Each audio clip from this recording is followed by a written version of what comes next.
Gledam malo, ne malo, nego podosta gledam YouTube, pratim događaje u svetu. Zaludni Kalođer, umjesto da sedim, da se molim Bogu da se spremam za smrt, ja tako gledam šta se dešava u svetu, ali šta ćeš. Valjda ću i to da batalim u jednom trenutku. I ko je upućen, ko nije, i bolje što nije. U svakom slučaju, onako zakuvava se u svetu ozbiljno. Ratovi na sve strane, dva glavna, ova na istoku Evrope i tamo na Bliskom istoku. I malo pa kao eto, da će biti treće svjetskog rata, da će da ne znam, ovaj baci atomsku bombu, da će onaj baci atomsku bombu, da će sve dodu bez traga. Postavljaju se ta tako realna pitanja.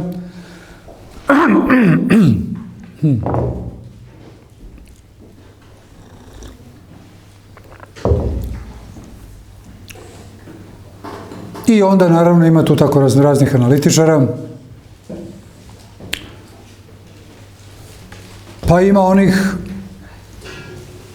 svi tako idu do toga da kažu malte ne, ali eto, kaže, ipak se nadamo da će da preovlada razum i da i ti koji imaju te atomske bombe, da svjesni su ako ih bace, da će njima da dođe i da smo svi gotovi. I tako ljudi apeluju i smatraju da će razum ipak da pobjedi.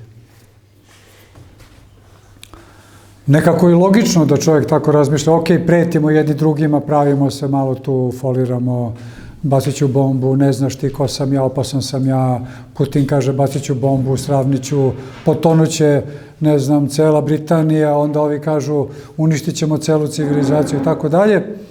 Tako malo, znate kako, ono što kažu, neki kažu pas koji laje ne ujeda, ali, znaš ono, kad dođe stani pani, juče, baš pre neki dan, neki analitičari su bili, kaže, pa znate šta, ako oni pritisne Rusiju, neće ovi u Kremlju samo da brane Rusiju. On će brane i sebe, brate. Znaš, imaju sva ta dugmeta, ali kažu, ali razum će prevlada. I sad, možda će s njihove strane da razum prevlada. Ali o čemu se radi? Radi se o tome što je razum odavno ga nema. Nema razuma više. Samo strasti. Znaš, da smo mi, da je to neko doba razuma, mislim, racionalnosti, pameti, mudrosti, pa čovjek i da kaže, ma da, to su gluposti, neće ništa toga biti, hoće li da žive, da neće da, ne znam, da posle se skvrčavaju od raznih zračenja, ali problem je u tome što više nema razuma. Mislim, ima razuma, naravno, da će Bog da kod tebe ima razuma i kod tebe i kod mene, ali generalno gledano, na tom velikom planetarnom planu, kod tih ljudi koje vode nacije, vode države, vode kontinente, vode korporacije, vode, ceo svet vode, oni su toliko nahranjeni i toliko zasićeni svim i svačim što bi jedan čovjek mogao da poželi. Znači, kad imaš 10 milijardi dolara, 50, 100, 200, ne znam, 300 hiljada milijardi dolara, to se više ne znam šta nikoliko, ni šta to znači uopšte. Znači, on i da hoće, kad ode da kupi sat, on ne može da kupi sat od 100, 200, 500 hiljada dolara, a kupi sat od $1.000.000. On mora da jede takvu hranu kakvu nigde niko nema. On mora da nosi najskuplje, on mora da jede, da pije najbolje, on mora da živi u najboljim mogućim kućama, da vozi najbolje moguće auto, da ima najbolje moguće ženske, najbolju moguću drogu. Sve. I sve to na kraju vrlo brzo postane čovjek rezistentan. Ništa ti ne vredi. Ne znam kakvu žensku da imaš, na kraju ti se smuči. Ne znam kakvu tortu da imaš, ne znam kakvu hranu, kakav sat. Sve to kad je duša prazna. Znači, to sve ne može da napuni dušu. ne može da je ishrani, ne može da je zadovolji, ne može da je umiri, ne može da je uspava.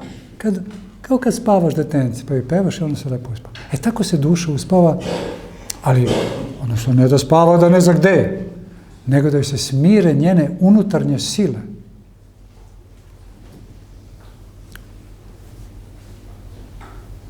Kad se tako živi na vrhu ove planete, onda preovladaju strasti. A kada strasti preovladaju čovekom, one jedno vreme mu nude. Naravno, ne samo na vrhu planete, i mi svi ostali, mi robujemo raznim strastima, ja prvi. Sam barem robovao žestoko, sad nadam se da sam koliko toliko uspeo da se malo sredim. Ali ovi gore, koji vladaju, koji drže sve ovo. Znaš, oni sve su to iskoristili, ali opet gladna duša, strasti preovlađuju. I kada strasti preovladaju čovekom, kada ga potpuno uzmu pod svoje, šta god daje, savremeni čovek je sve, taj bogati, taj meta bogati sloj ljudi, oni su sve isprobali.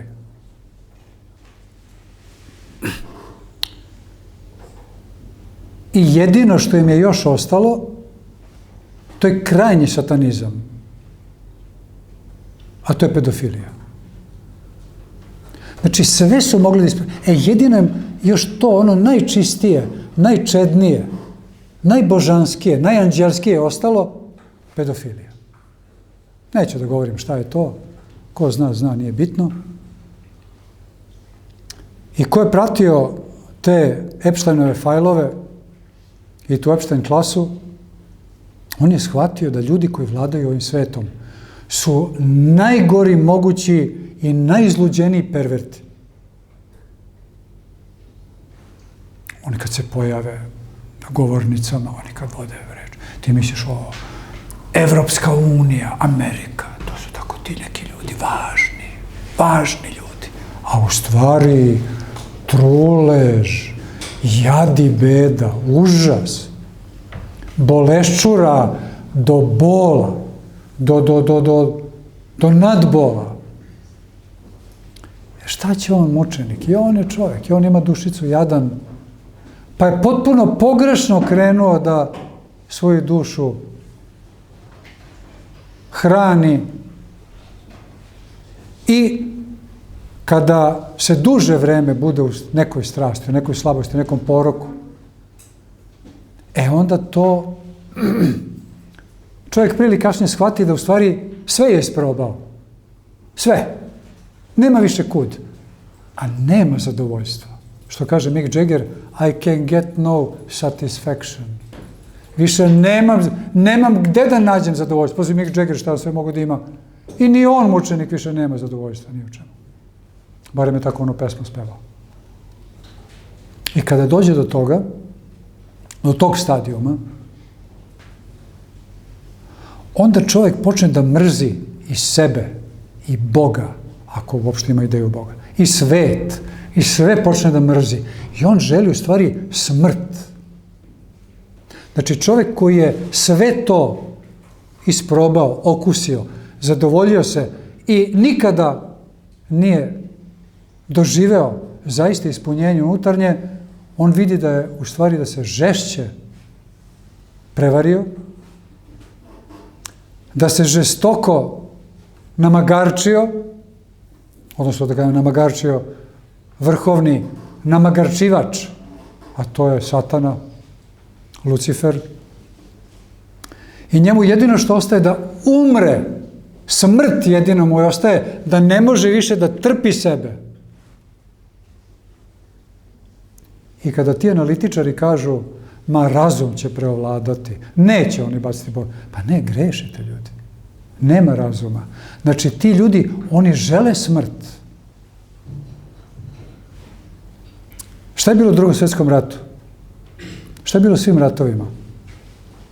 Znači to je jedan vrhovni hazard vrhovno kockarstvo, vrhovno kockanje, gambling, što bi rekli na engleskom. On više nema gde i ide na sve ili ništa. Ako dobije u ratu, dobije sve. Ako izgubi, umire. Njemu život, a da nema sve ono što mu je potrebno, za čim umire u svojoj beskrajnoj, bolesnoj duši, njemu je jedino smrt. Tako da, vrlo moguće, da će doći treći i četvrti. Dokle god ima čoveka i dokle god ima satane i dokle god ima onih koji neće da se okrenu u pravom smeru, koji neće da izleče svoju dušu, da je nahrane. Tako da vrlo moguće da kad se ovo zakuva još više, kad zasija, kad se usija,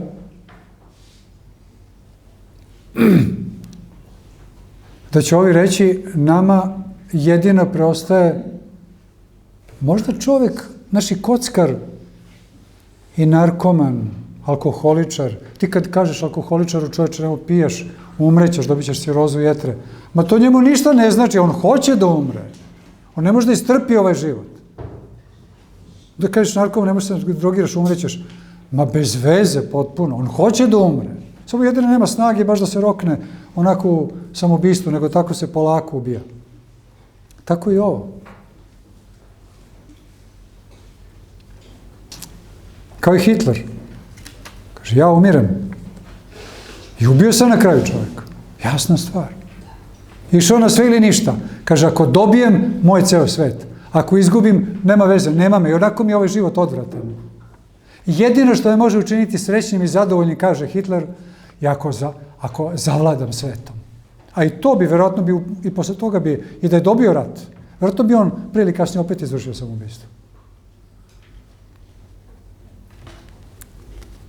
A to je ono što mi bežimo od suočenja sa sobom. A to je stvari tako jednostavno. Znači, ceo ovaj svet je u suštini samo jedna, kako bih rekao, opšta vrteška, jedan sistem kako da čoveku olakša da se ne suoči sa sobom.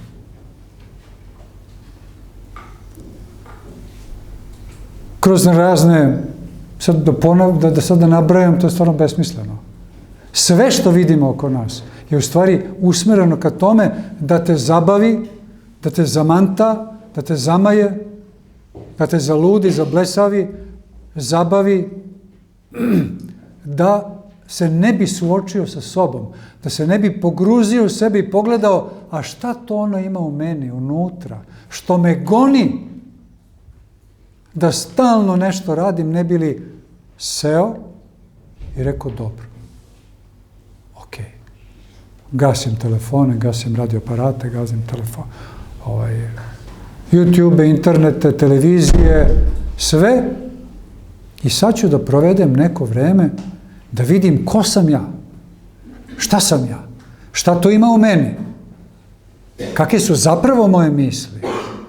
Ne kako mi kažu raznorazni influenceri, love coachovi, nemam pojma, nego zaista ko sam ja i koje su moje misli.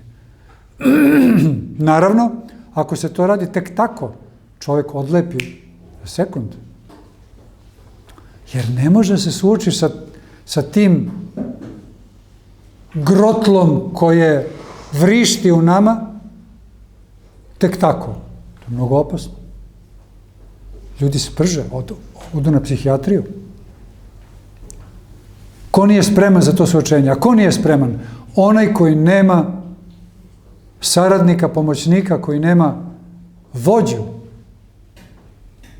A to nije niko drugi do Hristos. Sin Božji koji je došao da nam, u stvari, pomogne da nam objasni kako da se čovjek suoči sa sobom, a da ne odlepi, I ne samo to, nego da kad nađe to u sebi, sve što je loše, uglavnom je loše, evo svako od nas neka se zatvori na 2 dana ili 3 dana ili 1 dan ili jedno prepodne ili jedno popodne ili 2 sata, da sve isključi i samo da sedi u polumraku svoje sobe.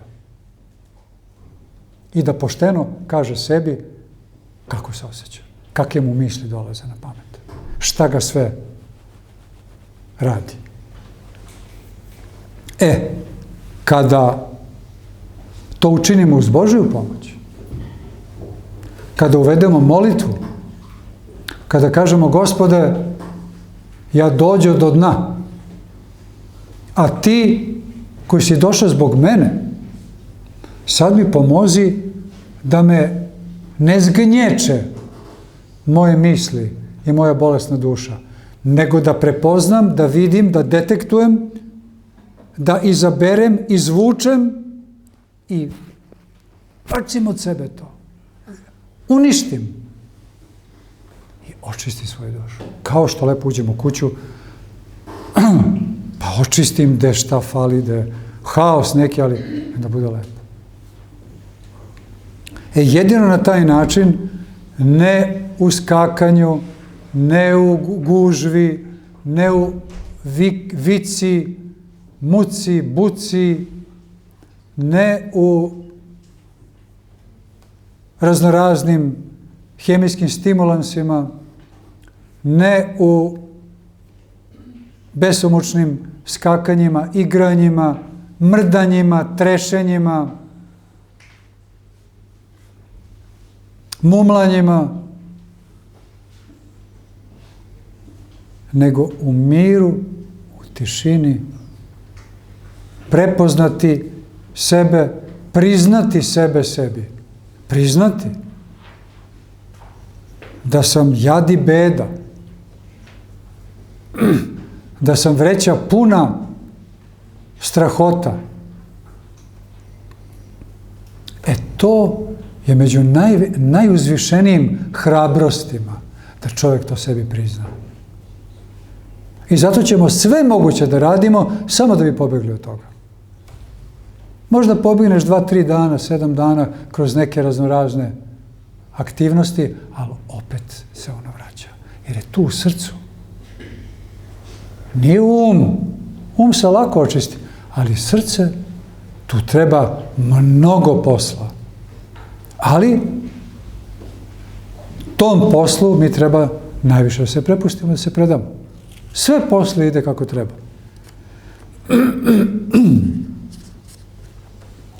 Tako da sve te duhovne delatnosti, sve te duhovne prakse u celom svetu, u svim narodima, u svim filozofijama, u svim religijama, sve kad ovako pogledaš i pregledaš celokupno čovečanstvo, sve se deli na magiju i na molitvu. Sve osim prave, čiste, hrišćanske, pravoslavne molitve, sve osim toga je magija. A šta je magija? Magija je svojim snagama, uz pomoć ovog materijalnog sveta, da sebi izmenimo svest i da na neki način pobegnemo od sebe. I da dostignemo, da postignemo šta nam treba. Sve, čega god se u ovom trenutku setite, svih religija, filozofija, duhovnih praksi, znajte, ako to nije izvorno hrišćanska molitva, što nije ništa drugo do pravoslavna hrišćanska molitva, je magija. Magija vodi u trans, vodi u zanos, vodi u gubljenje čistote svesti. Opijate, da bi u tom opijenom stanju, toj opijenosti, donekle jadan čovjek malo zaboravio. Kaže, popijem pa zaboravim. Tako sve živo. Dok u suočenju sa sobom, u molitvi, mi ulazimo u takozvanu perihorezu. A perihoreza je u asketskoj pravoslavnoj terminologiji u grčkom jeziku znači međusobno prožimanje. Znači, u transu čovjek može da pomisli u zanosu tom nekom, da je u kontaktu sa carstvom nebeskim, sa božanskim sferama. To nema veze s tim. To je čista biohemijska, psihološko-neurološka delatnost. Ima veze sa zaista duhovnim.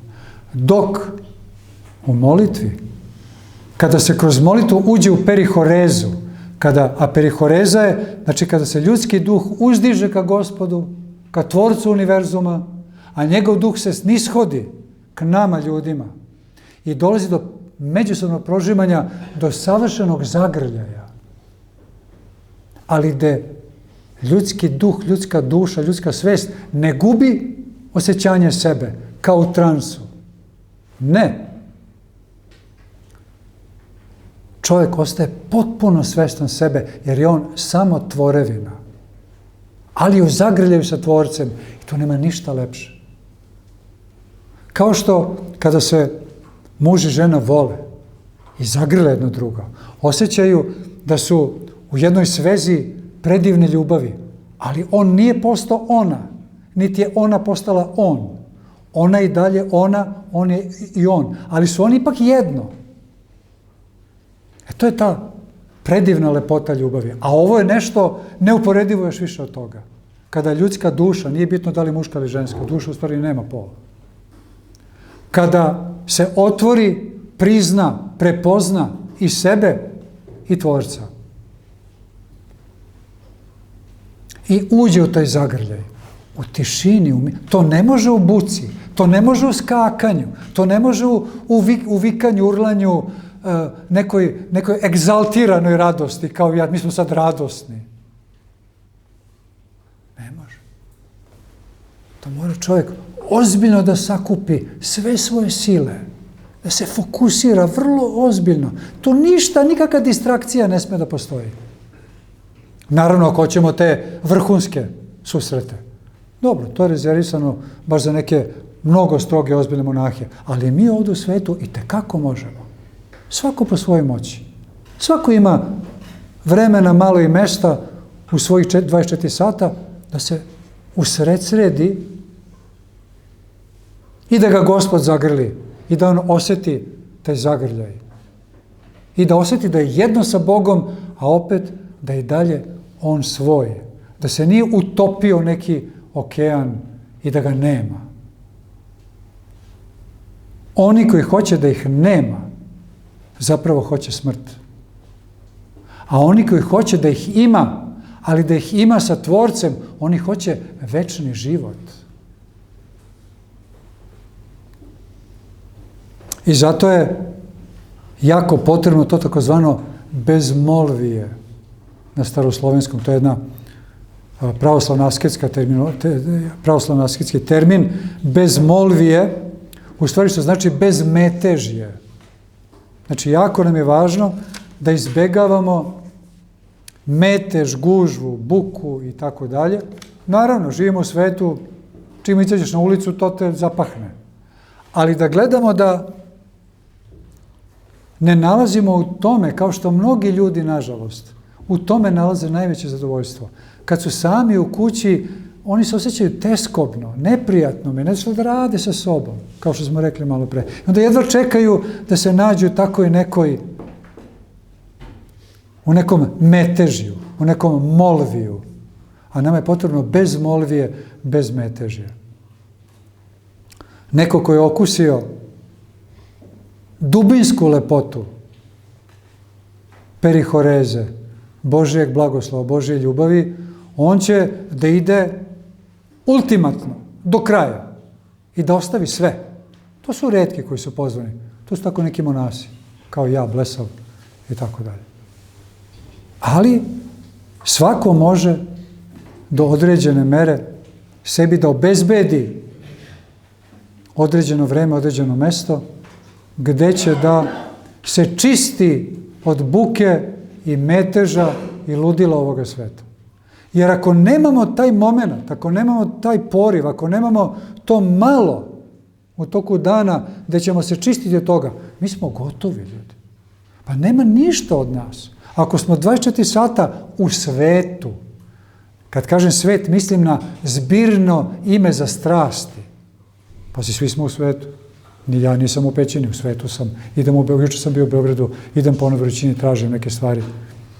Ali ako te noći, tog popodneva ili tog jutra, nisam imao vreme za očišćenje, nego sam stalno u tome, na kraju lekovi, psihijatrija, samoubistva, nesreće, razvodi, tuče, nesporazumi, narkomanija i da ne nabrajam. Jer jadna ljudska duša, ona negde mora da nađe neki izlaz, a ako nema pravi, ona ima lažne. I svaki lažni izlaz vodi u septičku jamu.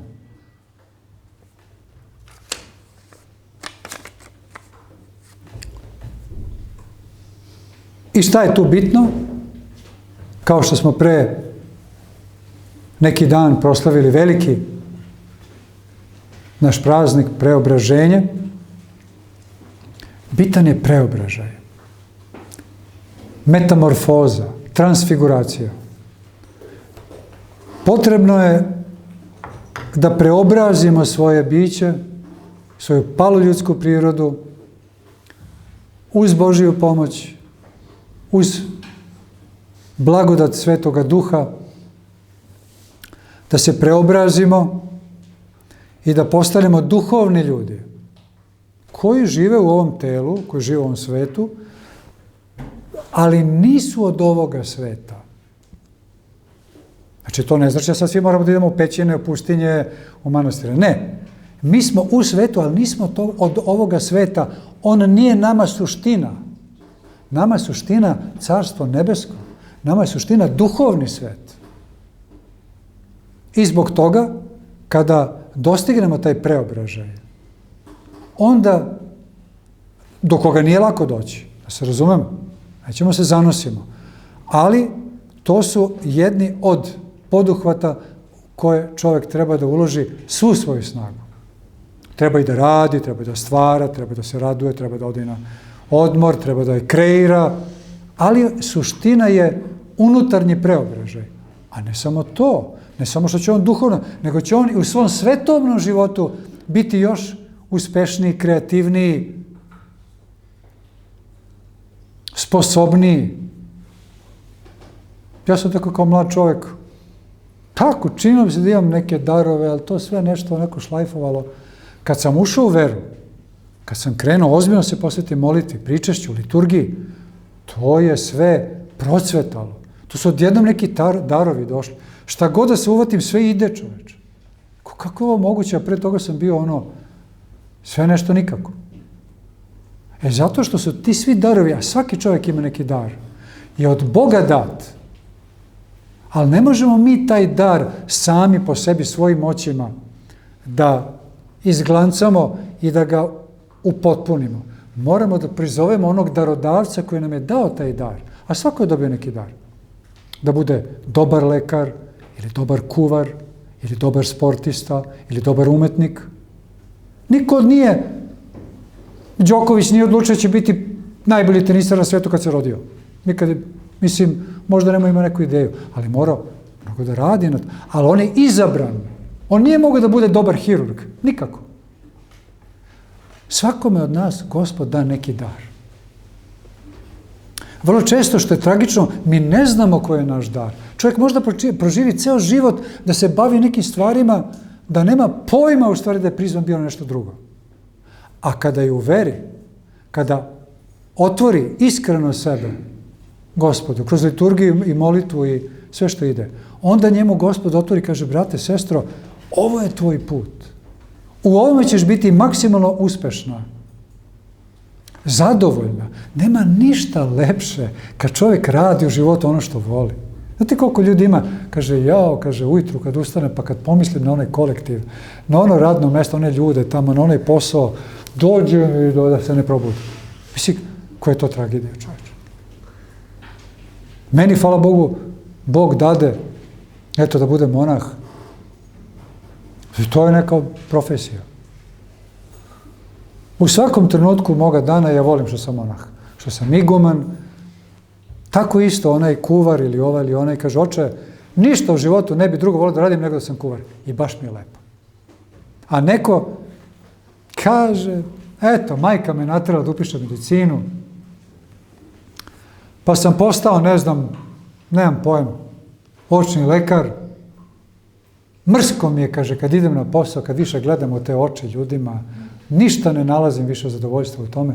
Tragedija. A možda je mogao da bude dobar, nemam pojma, graditelj, arhitekta, ne znam, seljak, poljoprivrednik, da gaji, da ima najbolji mogući paradajz u celom kraju. To nama Gospod da, jer on tačno zna zašto te je stvorio. Nema tu neke prevelike slobode, da se razumemo. Gospod igra sa nama šah. Tačno on zna koja je koja figura. I ako se mi prepustimo, zamisli ti da sada vrhunski šahista hoće da igra, a ona figura se otima, neće ona. Pa ništa neće da uradi. Ona će ga mati robi. Ali ako se figura prepusti, ako se mi prepustimo, on uvek matira našeg protivnika. Uvek pobeđujemo. Tako da kroz tu metamorfozu, što bi rekla braća Grci, mi stičemo zapravo taj novi život, otvori se novi život. Probudi se čovjek. Vidi da je spavao, da je kunjao, da je bio u nekom košmaru u stvari. I vrlo često posle tog probuđenja, koje se još zove i metanoje ili pokajanje, čovjek se zaprepasti. Gde je bio? Šta je radio? O čemu je razmišljao? Kakvi su mu napori bili? Da je sve bilo promašeno.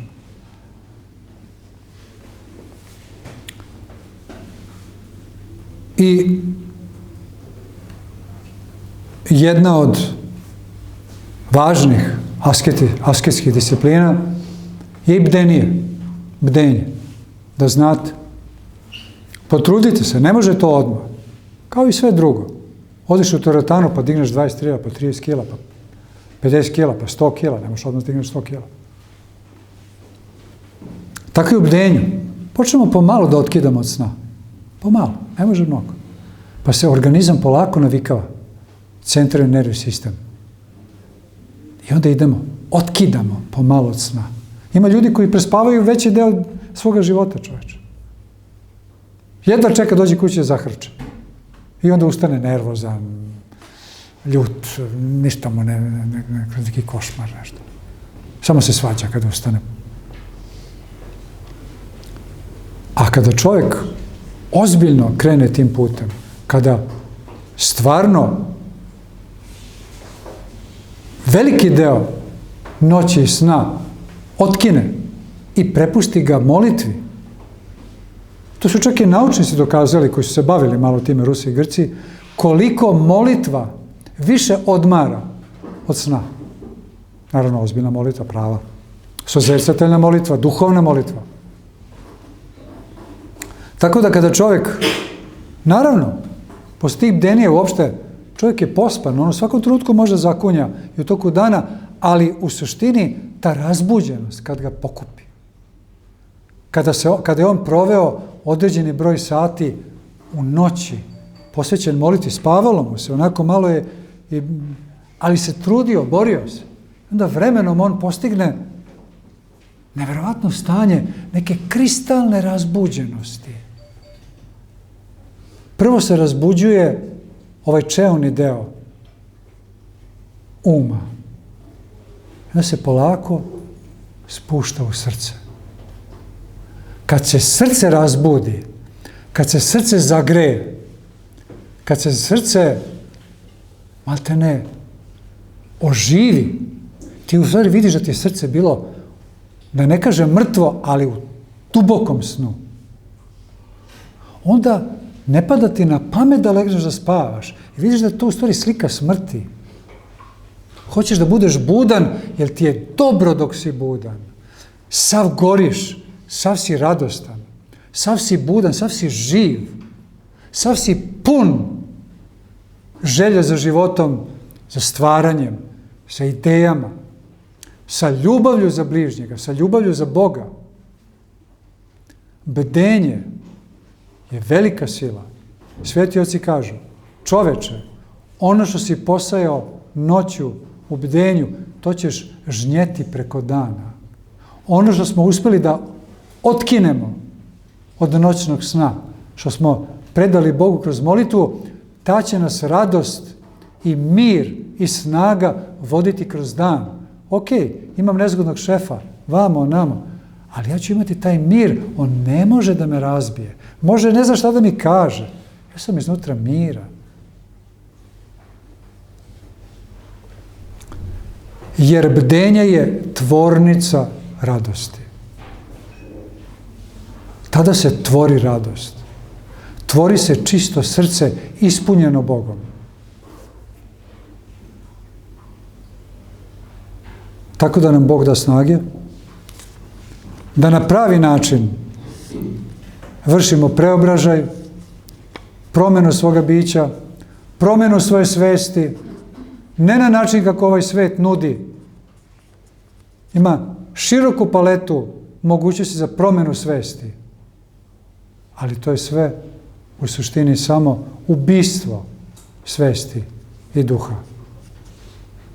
Jedino onako kako je Sin Božji došao i rekao, ljudi, nemoj da robujete lažnim bogovima, lažnim filozofijama, lažnim učenjima, lažnim praksama. Evo, ja sam vam donao najdublju mistiku, ali koja nije skrivena ni od koga. Nema tajnih organizacija. Crkva je javna. I najdublje tajne su javne. Svakome se daju. Ko hoće. Nema tajnih organizacija, šifri, izabranih. Ne. Svi smo izabrani. Amen.